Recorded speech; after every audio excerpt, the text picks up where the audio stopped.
Absolutely. That's common grace. And in fact, there's a passage in Acts 14 about when Paul is preaching.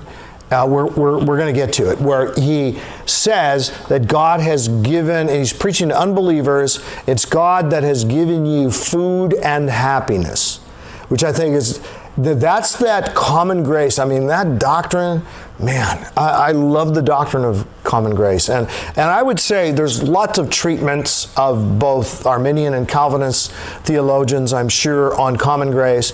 But Wayne Grudem's theology, and he's a Calvinist, but I'll say this for Wayne Grudem, I'm more of a Calvinist than I am anything else, but I'm not a 5-point Calvinist, but I love Wayne Grudem because of what he says and how he handles different things. So he's got this big view not only of God's sovereignty, but of God's love and God's goodness, and his treatment of common grace is just beautiful. It's in his big systematic theology, and then there's a smaller one called Bible Doctrine, and he's got a section of common grace in there too. But the bigger one is in the bigger theology, and I highly recommend it.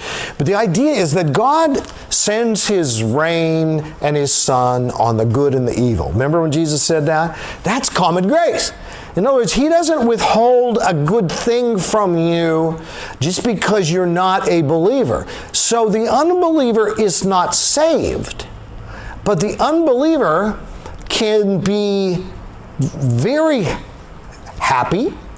Bill Bright, founder of Campus Crusade, talked about, he says, when I came to Jesus, I was a happy pagan. I was just a quite happy person, so it wasn't in his case that he was searching for happiness. In his case, it was the truth of the gospel that overwhelmed him. In other people's case, it's the happiness of the gospel. It's the peace and contentment of the gospel.